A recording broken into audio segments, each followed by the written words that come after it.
Thanks, Bo, for the opportunity to be a part of this conversation and this dialogue to broaden some perspective about choosing the right middle school and the right high school.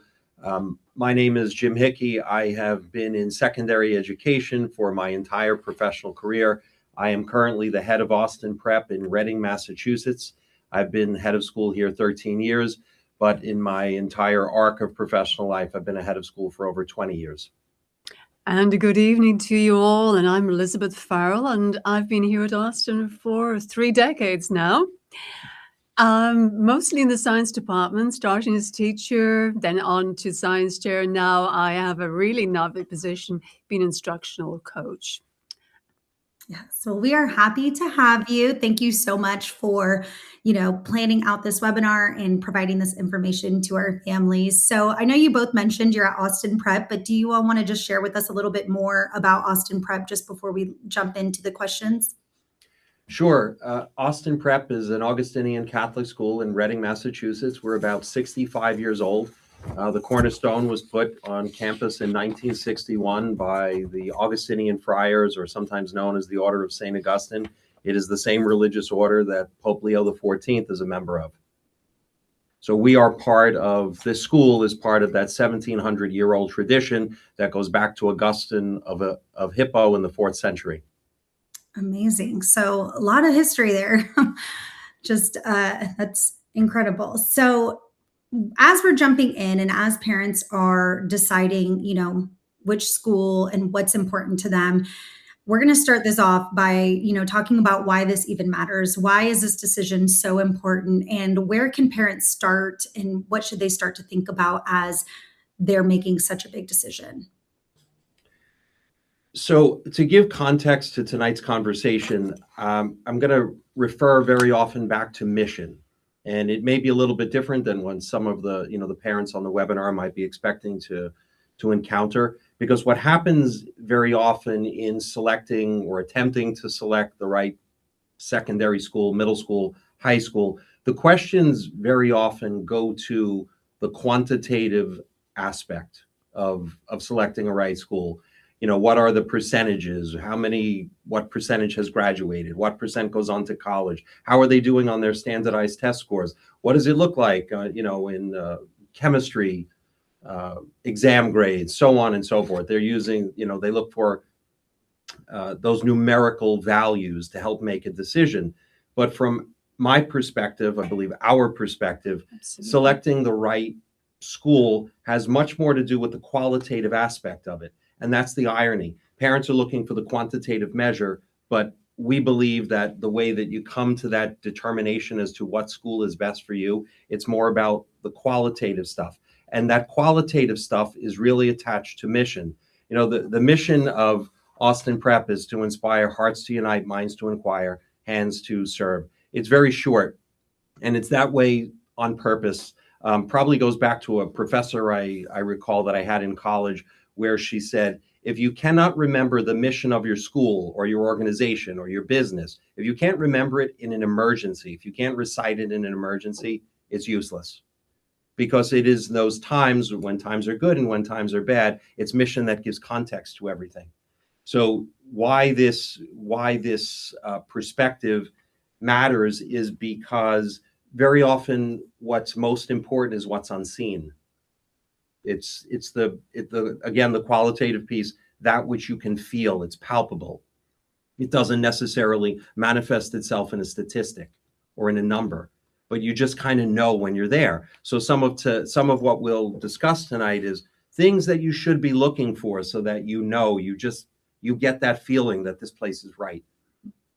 And Dr. Hickey, we were talking before about an analogy I had. My background is in chemistry, and we measure things, we weigh, we check volume, mass, and so on.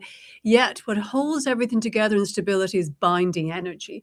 And that binding energy is our mission. And that's what we're here to talk about tonight. And very often mission is the glue that holds a community together, that holds a school community together. It's a shared vision for the place. And if everyone holds mission dear, from the faculty to the students, to the parents, to the extended community, to the graduates of the school, that matters. And it gives It gives momentum to what the school is doing. Yeah, that honestly makes so much sense. And I've worked in the school system before, and I still remember one of the schools that I worked at. We had this very, very long mission, and I remember we had a year where we had to completely start over, start from scratch. And you're right, you have to be able to understand it, know it, live it. So it is a very important piece of the puzzle. So moving on to the next one, we know it matters, but can you talk about sort of what is driving behind the mission? So, talking about what actually drives the decisions at the school based off of the mission. From our perspective, mission is not something on the checklist, like having the right curriculum in math and making sure everything is aligned with the core, the core content. That's not what mission is. Mission is not one priority among many. It orders the priorities of what the school should be doing. I very often say mission is not another thing on the plate. It is a plate, and that impacts academics, character formation. Absolutely. Even in the classroom, characteristics that we instill in our students, integrity. For example, students are given an assignment and they are held to a high level of integrity in order to complete that assignment. And that is a lifelong goal that we are teaching them. Eilish, how does mission impact the work in the classroom? You've been a teacher here at Austin Prep for a long time, and I'm sure you've seen a lot of people come and go. How does mission impact, the quality of academics? Absolutely. And I'm in and out of classrooms all the time, as you say, and I see teachers teaching, and those teachers know their material. But what they know more is their students, and they are teaching to those students. For example, I'm thinking of a case in point of a student who really wants to go into journalism. And just before Christmas, we had so many wonderful activities going on the school. And the teacher said to this child, you have a project, but we're going to make the project about what you are doing for service to the school. And as you are doing that, I just want you to journal what it is. And that student took so much anxiety off the back of that student, and that student embraced that project. So that's mission in action. I love that. Maybe we could transition a little bit into what a parent might be looking for in assessing mission. Yeah. So this moving on to the next slide, talking about how the mission is actually lived. A perfect example of what you just stated, with the student understanding the project or lesson. But yeah, how can they see that throughout their research with the school? So it seems simple, but it's probably profound. Mission has to be something that's lived, that everybody has to buy in. And part of it, the teacher needs to see their work as vocation, as do school leaders and coaches and guidance counselors. They have to really believe that what they're doing is not just part of a noble profession, but it's a vocation. It's their life's calling to engage students and help them move to, the next step in their journey. One of the things that we often point out here related to mission is that visible signs are attached to invisible realities. So sometimes a mission can be slapped on the wall, it can be on a banner, it can be on a school website. And that's certainly important because it reinforces what it is. But if the mission is truly being lived, if it is embodied, if it is permeating through the school community, then that mission is manifesting itself in an invisible reality. It's felt. You can't see it, but it's there. It's evident. Even simple things like walking down the corridor. I could be walking down the corridor and the student will open the door for me. And that's one of our charisms, Caritas. It's a simple example, but a very profound one, I think, in today's day and age. There should be, as parents, as they're visiting schools, there should be a lot of visible examples of where the mission is. I love that. I love that example. my son goes to a certain school, and their part of their mission is that the students, I can see it because the similar thing, they're greeting the adults that walk in the hallways, and they're, shaking hands. And I love that real example, because even my first time visiting the school, I remember thinking, wow, that's impressive. An 11-year-old, 12-year-old is acknowledging me as an adult in the hallway. Is pretty cool to see it played out. So even that small example is a huge example of seeing it in action. I'll give you another example. We have a new teacher starting, and he was amazed when he turned to me and said after class, students actually said thank you as they walked out of class. It's incredible. It's the little things like that when you see them played out and when you see it in school systems, it honestly does make you feel as a parent sort of at ease that, yes, we're doing the right thing. I see it. It's lived. It's in action. It's not just something that's stated, like you said, on the website. You're seeing it in action. I love that. Those are real tangible examples that truly are super important. And I'm sure to anyone listening in or watching this after the fact, those are the examples that the parents probably do want to see, because that is important. That's important to most parents. And so in regards to mission and fit, how do you see that the school's culture will reinforce what they're hoping to teach at home? Obviously every parent wants a kid with great manners. Before we get to that, I want to point out that, mission should be universally applicable to all types of schools, whether it's a private school, a Catholic school, a boarding school, a charter school, a public school. If mission is done right, that permeates life in school, because every school candidly has a different approach, a different thing that they are attempting to accomplish beyond just educating the child, beyond just educating the students. So I just want to make sure that our audience understands that mission is universally applicable. Yeah, and I'm thinking of many websites, and their first homepage is the mission of this company or whatever. And I think every family, don't you think, has its own mission. It has its own values. As a family, I want my children to. Our family will, fill in the blanks. And as a school, we have your children about 1/6 of the year.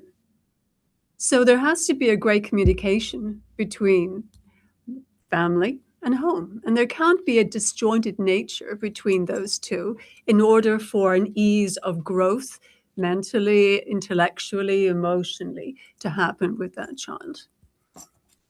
So when parents are looking or they're trying to assess mission fit, one of the things that they should begin to consider is mission is not just there to provide the I'll say the formal education, the reading, writing, arithmetic, and so forth.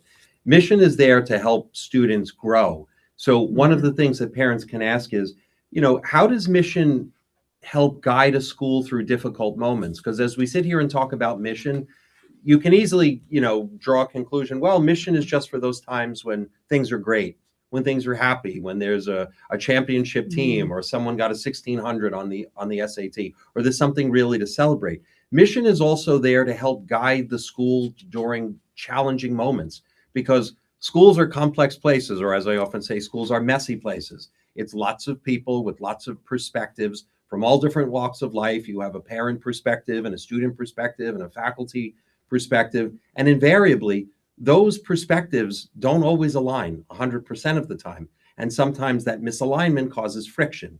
It causes disagreement. So mission is there to help guide the school during challenging times.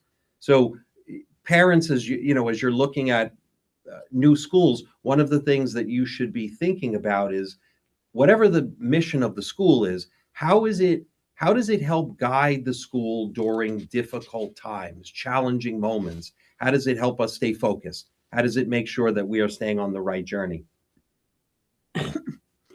And if I may come in there, one of those examples will be, our most important aspect is because a good school should know your child. And under difficult situations, because we know our children, we should be able then to guide them, support them in whatever they personally need. Because the struggle, sometimes it's academic, sometimes it's social, Mhm. sometimes it's disciplinary in the sense that a student is misbehaving and some sort of corrective action needs to be implemented. But whatever the school is doing, it has to be done within the context of, is it aligned with the mission of the school? Another example from the classroom, if I may, before we go on. I'm thinking last year of a student, and because I teach chemistry, I know this pretty clearly. But one of my colleagues had a student who, very good lacrosse player, but is having a little bit of difficulty in chemistry. So what do we do? The teacher knew his student, and he knew his teammates would support him. Went to the coach, and that coach found two of his team members, and the three of them worked together, and that child excelled in chemistry, with the guidance of the teacher. Again, going back to mission.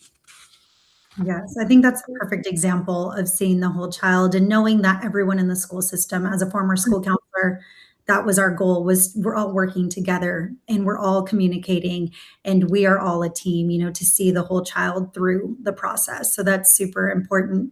Moving on to sort of still aligned with the mission, but moving on more to faculty and it's just their role in choosing a school and how important the role of the faculty is when you're making this type of decision of which school to choose. Can you talk a little bit more about how the role of faculty is important in that decision for a parent? Oh, absolutely. I mean, out front, that every teacher has to be well versed in their subject matter. That's half the battle. And then training that teacher in the mission of the school is one of the forefront aspects of the teacher's integration into a school that is mission based. Because then, if we're all working together to the ultimate same goal, then we can have success. One of the things that, from my perspective as head of school, is when you're looking for faculty, you hire what you can teach. So I can probably find someone to teach chemistry or teach English or become better at that. But what you can't teach so much is finding the right teacher who becomes the mission mentor, the teacher who joins the faculty, who embraces the mission and lives it. It's part of what they do. It's inseparable. Their personal life, their professional life are just intertwined because they're so committed to the mission of the school. That often is a differentiator in faculty members. Yeah. And I'm thinking of times that we we held back on hiring, and the teachers stepped up and took on extra classes, waiting for that right person to come along who was both mission aligned and also could become a team member. Right. I think that's critical, right? Like you want a teacher who's doing more than just checking the boxes. The same with, counselors or anyone else in the school. It's super important that the right people are there around, your child and their development, because it is important that you choose someone who's invested in your child's development. That's only going to help them in the future and be the right fit for them. So I do think that's such an important consideration when you're looking at faculty. And in terms of leadership, to kind of transition into the next slide.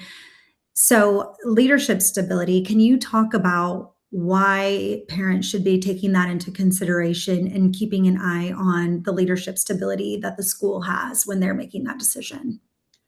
From that perspective, this is a really challenging time in education, both in educational leadership and the leadership in the classroom. There's a national teacher shortage, and there is a growing turnover in school leadership, whether that's the schoolhouse or the school district.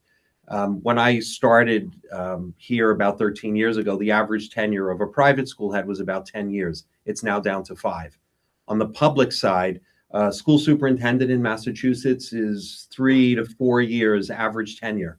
That's really not it's not a sufficient amount of time to continue to help lead a school forward, to get a school to a healthy place where there is momentum that you can sustain. If you think of it this way, in the same way that great classrooms are led by great teachers, great schools are led by great leaders or great educational leaders. And one component of that is the stability, is their tenure. Because if you're looking at a school and there's a constant change in the leadership, or there's a constant change in the classroom, that is often a marker that there's something else there. Now, it's perhaps a convenient explanation because, as I already said, there's just growing turnover, and there's a whole lot of reasons associated with that.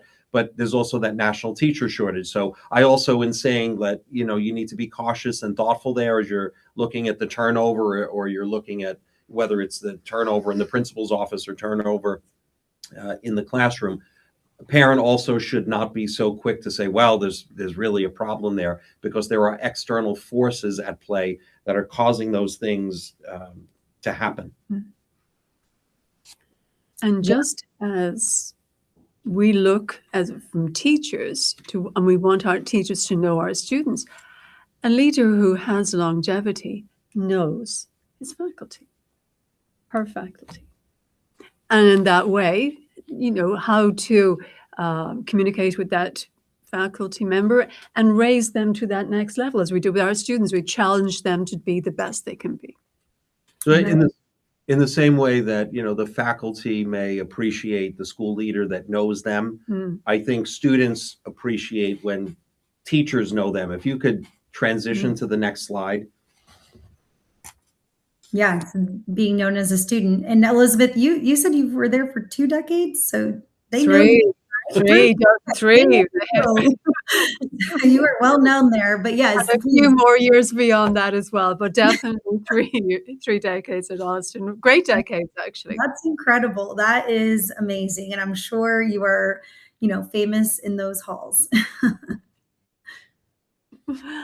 But I think we've said it a few times right throughout our conversation. Knowing our students, crucial.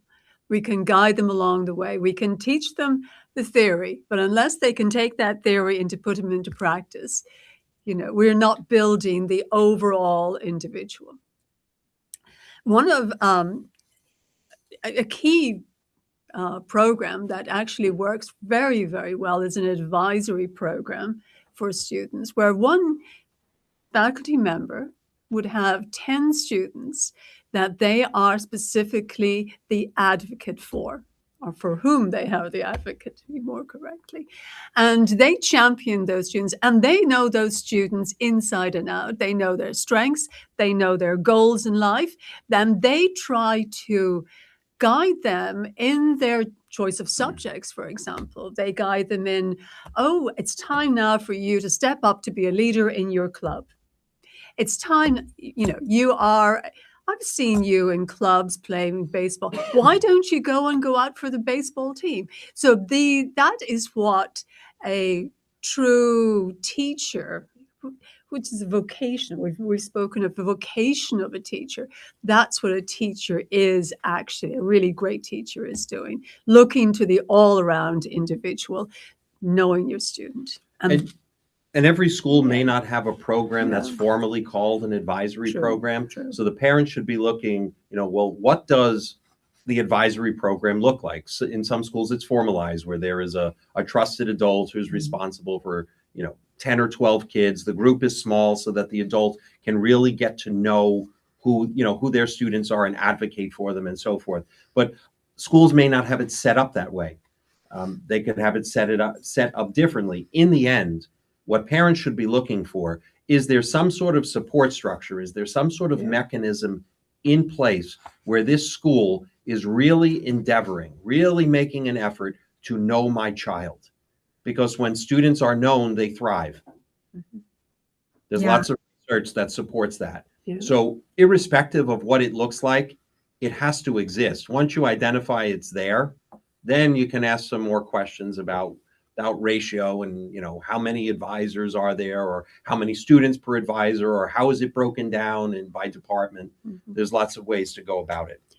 I'm reminded of homerooms in other schools. And, is that an area where they only take attendance, or does the homeroom teacher go that further distance Yeah, to I think is that that's okay? a super important question. And I think that's something that can't be forgotten with, parents not being in the school system or not really knowing how certain schools are working. I think that's a very important thing to bring up if you're touring a school or if you're, in talks with the school to find out and ask questions, do you have this and what does it look like? And, how can your student benefit? I think that's a super important and wise thing because there are some homerooms that are not, they're just attendance places and it's not necessarily that mentorship. So asking the right question is super important. And leading into that, talking about also how the kid is growing outside of the classroom. So how is the child able to grow outside of the class? Can you talk a little bit more about, the readiness factor beyond the classroom? Right, absolutely. In a classroom, it can be just a theory-based classroom. But especially, again, going back to my background of science, unless you can apply that theory, you're not learning. So you're looking for what are the programs that are in place to support the students? For example, are there field trips? Do you bring in speakers from outside? Do they have an option to attend a different college during the spring semester to do some work? So what are the add-ons to the academic program that help the students? And then as you look, if you want to really drill down deeper, how does the school support that? What is the professional development aspect that the school provides to help the teacher? Because if we want our students to apply their theory, that comes from teachers applying their theory. Are teachers looking to apply their English by going on a trip to London and investigating Shakespeare? One of the things that I feel very strongly about is in the same way that you invest in students outside the classroom, you need so that they become the best that they can be inside the classroom. The same is true for faculty. You need to be able to invest in faculty through strong professional development so that they can return to the classroom and be excited about what they do. As Eilish was mentioning, we have here at Austin Prep, we have a program, a sabbatical program, where we support faculty members pursuing self-directed professional development. It often involves some sort of travel. So as one example, we had a Latin teacher here for many years. He took a summer sabbatical and he went to Pompeii and he came back on fire for with a renewed energy and vigor to teach Latin. Those things matter. So when it's learning that extends beyond the classroom, the inference is not just for students, it's also for members of the faculty. And I suppose by example, do they learn? So if we do that, if you do that for the teachers, then students see that in play as an example of learning and what learning should be and how formation should be. I agree. And I think happy teachers equal a happy classroom, and happy classrooms invoke better learning. So overall, I think that's a super important, factor. Now, this next one, I know that through being comfortable in a situation, it may be easy, but you don't grow when you're comfortable. So can you talk a little bit about what this slide is sort of talking to in terms of allowing, students to struggle or be challenged or, to seek that out versus being scared of formation through challenge? So I think the word that jumps off the slide for me as we put it together is accompaniment, because challenge can mean a lot of things. It could be you've moved to the next level of algebra and you are not the best math student. So there's some degree of discomfort because you have to work a little bit harder. You're entering into, deeper into a subject area that you don't have a great interest in. Therefore, it's just a little bit harder for you. The accompaniment comes on the part of the faculty member walking with the student, encouraging them. And it's not about, assessment all the time where okay, we're going through a lesson, there's a test or a quiz at the end of the lesson, and then the student gets a poor grade and then they move on. A big part of the accompaniment is the commitment on the part of the teacher to work with the student, to try to find out, well, why did you struggle there? What would you have done differently? How are you going to grow when we reach the next end of the unit and there's another major test there? So that's one area of challenge. Another area of challenge is the social dimension. The parents on the webinar tonight, they're picking a new school. So invariably, the student is entering an environment where there's a lot of new faces. There may not be a lot of friends there. Sometimes there's, social growth that needs to happen, or there's social awkwardness. How does the faculty, how does the school help the student grow during that sort of challenge? And then you always have those circumstances where, kids make mistakes, and there are moments where they make a bad choice, and that presents another whole level of difficulty. What does that look like as the school is helping students form through challenge, become better people? St. Augustine, part of our heritage, he called it fraternal correction. It's not just discipline. It's not just correcting someone. It's doing it in such a way so that they grow. They learn from what they did wrong. They learn from the awkwardness. They learn from what they didn't know and what they should have known to become better people along the way. Absolutely true. I'm thinking, of many examples really in the school, and case in point, say you have just changing subjects here.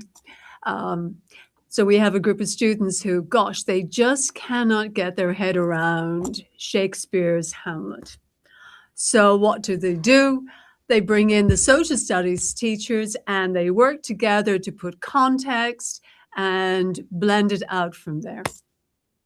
Right? It was actually a math chemistry situation again, but I thought I'd switch it up. Could you go to the next slide, because I want to tie in it's the process, less about the content. So the title there is readiness that lasts. And from this perspective, it may be helpful to parents. I mean, when you go to school, high school, middle school, college, you're going to get an education, of course, to prepare you for the next part of life. So that's one perspective. But another perspective, or just something to keep in context, lessons fade over time. If I ask the parents right now, if there was like a pop quiz that entered into the chat room to tell me, I'll go back to the science analogy. How do you measure force? Force equals mass times acceleration. Maybe you took physics and you barely remember that. Maybe you didn't take physics at all. If I started asking them about Shakespeare or one of the other great works from that time period, they could probably say something like, "Oh, I recall that work," but in terms of their fluency, it's probably not there. The point is, the lessons fade over time, but what does not phase over time is what I call the unwritten curriculum. That's how you learned along the way. That's how you picked up the life skills through resiliency, becoming more creative, learning how to be more collaborative. Those are the things that stay with you. I mean, unless you become an engineer, probably you're not going to remember lots of scientific formulas. If you went into, if you became an English teacher, you probably, all those formulas are, you got lost in that. In the same way that a math teacher is probably not so good with verbs and nouns and things of that sort. So what matters is the process. Over time, it's the character that endures. It's the formation of the student that endures. So as parents are visiting schools, a reasonable question is, what does that look like? What is the profile of your graduate?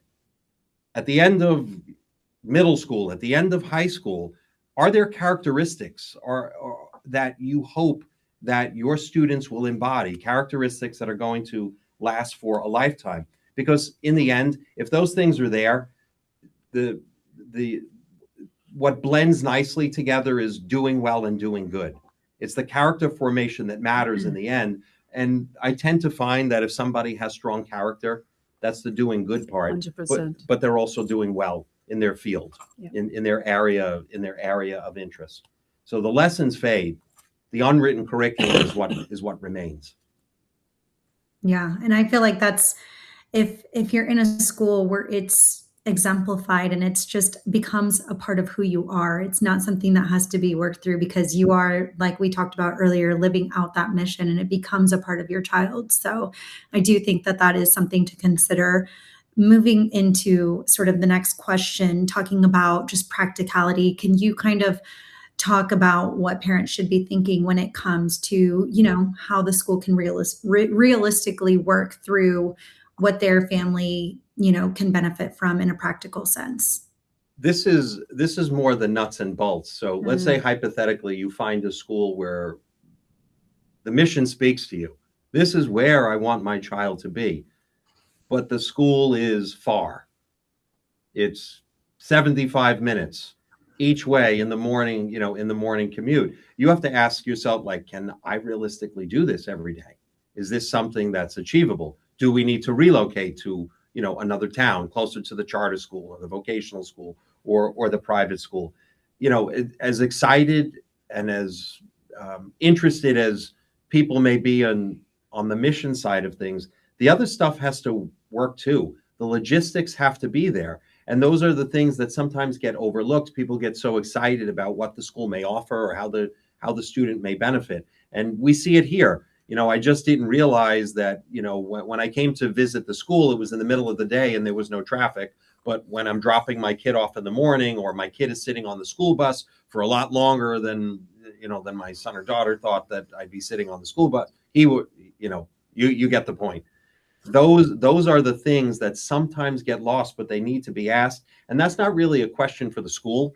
That's more of an internal question, like, can we do this? It's kind of like, buying a house. When you look to buy a house, you better go check the house out at all different times of day, right? Yeah. So it's not just, you showed up when the weather was 70 degrees and balmy. You need to show up in other times of the day when there's different activity. The same is true for schools. How does that fit into, our family's lifestyle? Yeah, I agree. Same thing that I said about faculty being important. You're a happy parent is also important. And so if you are stuck in traffic or eating dinner in the car every single day, and that's not something that works for your family, that is a huge consideration. So super important. Going into that same sort of conversation, can you talk about kind of the investment that they're making and what that means over time? So I think before we go there, I also want to bring in that supposing you have a student, your child is an excellent athlete, brilliant at baseball. I mean, not academics, not so good. You've walked into this school and you say, gosh, this is so great for me. There's the trade-off. Will I drive those extra 15 minutes? Perhaps it's a private school and it costs X whatever amount of dollars. Can you go to the school and ask the question and say, I love your school. I love your mission. This is what speaks to me. My child has this to offer you, but I need help. So these are questions. Don't just say, oh, this is out of the ballpark. I think I would advise students to have the conversation. And I think that speaks to, defining the value. Yeah. Because it's different for everyone. So, some students are very academically inclined. And if the culture of the school is one that's, I don't know, maybe it's very athletic heavy or very arts heavy, it may not align well for a student who's focused on STEM. So in there, there's always that trade-off. So as parents are defining value, the school can mean different things to different people. So if a school is focused on the arts, that may speak differently to parents of kids who are artistically inclined. So the value part is important, but it's subjective. There isn't a universal value from that perspective. Yeah, and probably, we spoke of mission from the very beginning, and even every family has their own mission. And you are bringing your child to a school and trusting that school with your child. What do you want your child to come out with? What values do you want to have? And if you have that vision in your mind, then it is, what are the trade-offs? That will also factor into it. Yeah, I think that's super important as parents that are listening in. I think it's important to have that conversation at home, figure out some of those things that really matter to you as a family and what you want to place, as the most important factor in terms of selecting a school. And kind of leading into the next thing of what will endure. So what kind of return are we really hoping from making this kind of investment? My son goes to a soccer academy, so it's a private soccer academy. Obviously, most parents who are sending their kid to this type of school are hoping that, hey, I hope they can continue. I hope they gain the skills. So it's really a matter of what kind of return and looking at that realistically and honestly, and having those conversations before you even walk in the door to tour the school so you can ask the right questions. But if you all want to talk a little bit more about, how they can figure that out along the way. So whether parents are paying taxes or tuition, in the end, the investment is in the people that are walking or accompanying the students. That's what the value is, and that is the barometer of assessing it, of what's going to endure. So as you look at schools from that perspective, does my child have access? What does that look? Class size matters, and it's not when I say class size matters, it could be different for each student. You could have a student out there who really needs a small class size for whatever reason. You see it at the university level. Some students want a small private liberal arts college because they want, 15 kids in their college class. Other students, they have no problem going to a large state university where there's 400 students sitting in an amphitheater. But that, in the end, that's what parents are, investing in. That is a measure of what's going to endure based on the needs of the child. So again, whether you're paying taxes or you're paying tuition for the education, it's the investment in the people that has the direct result or the direct impact on the student. And it is that relationship, irrespective of the ratio, that is the formation that's going to last for a lifetime. Yeah, and that can lead us into this final question before we jump into some Q&A time. But if you want to go ahead and cover this one before. So as we said at the outset, mission, finding out what a school's mission is, that helps a parent make an assessment of, does this align with where I want my child to go, the type of person I want my child to be over the course of a lifetime. That is really the overriding question. At the end of high school, or at the end of middle school, how ready is that student for the next part of the journey? They're completing middle school. How ready are they to enter high school? How prepared are they? How formed are they? What skills did my child acquire that will be lasting, that will assist them into high school? If it's a graduation from high school, what skills have been part of the formation that's going to help my child perhaps go to college or enter the workforce? That is, in the end, it's probably the most important question. And then the parent has to make a determination. Is this aligned? Do I see it? Do I see the manifestation of the value? Again, going back to whether I'm paying taxes or I'm paying tuition, is that there? Yeah. So that is the perfect lead in to our Q&A part. And so at this point, I am going to, if any parents have any questions, I see some already submitted, but if anyone has any other questions, feel free to go ahead and drop them into the Q&A section now. But I am going to stop sharing my screen so we can just focus on the questions that are submitted. So the first question that I have is here in the chat, and it says, when we choose the school and there are changes in leadership or changes in faculty during the school years, what are your tips or suggestions to ensure that it's still the right school? Ooh, interesting question, for sure. I would say, first of all, what kind of communication did the school give the parents with respect to whatever change is going on? Right? Did a letter come out from the Board of Trustees that there's going to be a change in the headmaster, and this is the process or the road we're going to follow in order to augment that change?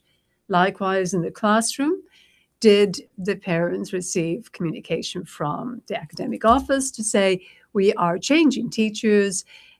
This is the new teacher. May I introduce Mr. So-and-so? Their background is exceptional. They will carry on with the same skill set that your child has been exposed to in the previous teacher, and to maintain that continuity. Yeah, in situations like that, it's never ideal when No. when there's a mid-year departure, whether it's the the principal or a teacher. One of the things that parents should look at is how well did the school handle the transition, recognizing that there's some abrupt nature of that. There's a teacher there on Monday, all of a sudden the teacher's gone on Tuesday, and then the school has to adapt and respond. So what the parents should be looking for is, how well did the school respond to that? How seamless was it? Did this go on for days before or longer before the school could come up with a resolution? Or was it really addressed in relatively short order, and there was some cadence, some continuity that went back to instruction? Yeah, that's all very important. And I do think that's a really good question. So thank you for asking that in the chat. And then let me go. I have a few other questions here. Would you say that mission is equally important if you're considering a charter school or a public school or a private school? Would you say that the mission is still equally important depending on the nature and the type of the school that you're looking at? I would, because mission drives everything. So Absolutely. I've worked in public school, I've worked in private school, boarding school. Every school that I worked in had a mission that was unique to that particular school. And if the school is doing it right, there is some frequent reference to mission. It's the barometer. It is the guardrails. It is the North Star in terms of how the school is moving forward, how the school is responding, how the school is facilitating instruction. So my personal belief, whether it is a public school, charter school, private school, mission matters. One of the things I said probably a couple of times in the presentation, mission is not another thing on the plate. It is the plate. It's not one priority among others or many. It is the thing that orders all the other priorities. And you use the word glue. It's the glue, that cohesive nature that keeps the whole school running in a very organized, calm, and productive manner. Some people call mission social capital. It's another perspective, but in the end, it's still the glue that holds the community together. Or binding energy. The binding energy, the physics, the chemistry example. She has to put in the chemistry knowledge. We need it. Yeah, so I completely agree that I worked at a public school. And like I said, our mission was super long. And I remember our new principal came in and she came in like, we have to fix this. We have to embody it. And we can't embody it if none of our students can remember it. So I do think it's super important, whether you're looking at a public school, a charter school, private school, whatever it is, it should be the embodiment of the student body and everyone, faculty and everyone involved. So I do think it's that essential. Parents will find that if a school is doing mission well, everything else just tends to fall into place because they recognize that mission is the priority. Yeah, I agree. Okay, I have another question. So how can we really tell if the school is believing or taking care of the whole child and they are whole child centered? What can I ask to ensure that the school actually looks at the whole child? Yeah, I would say, first of all, is there an advisory program? Does my child have an advisor in some way, shape, or form, be it a homeroom teacher or advisor? To what degree is that person going to be involved in my child? How will that person guide my child through the courses? Are the teachers of our students, are they going to be only in the classroom? Are they available outside the classroom? Is there extra help? If my child is struggling, how can that teacher support my student who might need extra help? So it's those tangible questions. And I think every parent knows their children so very well that they know where they will need supports. and identify that and go after the questions that will get you the answers to support your child. Some of the other things that parents can look at is how proactive is the school. And when I say the school, I mean the faculty. I mean, if you have a student that struggles, do you wait for the report card to see what the grades look like, or are there members of the staff that are reaching out? I mean, a question you can ask is, how frequent do the faculty reach out or take the initiative and reach out to parents? I mean, I guess it goes without saying that if a parent contacts the school has an obligation to respond. But if you flip it, just from a very, broad perspective, how often does the school reach out to the family? And not just in times when it's challenging, like, oh, your student is not doing very well. But I think it makes a world of difference in terms of building the relationship with the home when the faculty reach out and said, your kid had a really good week. Your kid is doing really well in this class. What parent doesn't want to hear that? Absolutely. And, linking both of those questions, it's communication. What is the communication system that your school has in place? Yeah, I think that's key, is making sure that everyone is communicating. I think there's another question that's very similar in nature about communication, but how can I ensure that the school cares not just about performance, but about my child's growth? That's a tough balancing act, because that varies a bit from sector, from public to private. They look at things a little bit differently. And I say that with the benefit of having worked in both. So, schools, because there's public accountability, schools in the public sector have to be focused on student performance, on standardized test scores. And in this, in current times, I mean, the general trend across the United States of America is that student performance is declining. So, the question, are we missing the forest for the trees? We're focusing so much on how is the student performing on the test versus how is the student growing as a person? Because remember, going back to something we said in the presentation, what endures is what matters. How a student performs on a standardized test is probably not going to endure for a lifetime. And I'm wondering, Jim, if that parent visiting the school, because we think that's so important, but talking to students in the school and asking them, was there a time that you didn't feel that you were making the mark? How did the school help you there? That would be a way for a practical example to be given to that parent. Yeah, I think so. Have two more questions, so I'll kind of get us wrapped up almost. But before we go, I'll ask one other question. How do you all feel about boarding schools? Do you feel that it could burn children out? Boarding schools? Oh, not at all. I think a boarding school is a wonderful school for the right student. Absolutely. If you have a student who is very focused, I would think, I'm looking back on my experience of boarding schools. I didn't go to one, but I was a day student at a boarding school, and my peers would board for the week because they needed the focused time to study for their academics. It was perfect for them. Boarding school is a way of life, and it's a very personal choice for a family. So I never attended a boarding school, but I did work in one.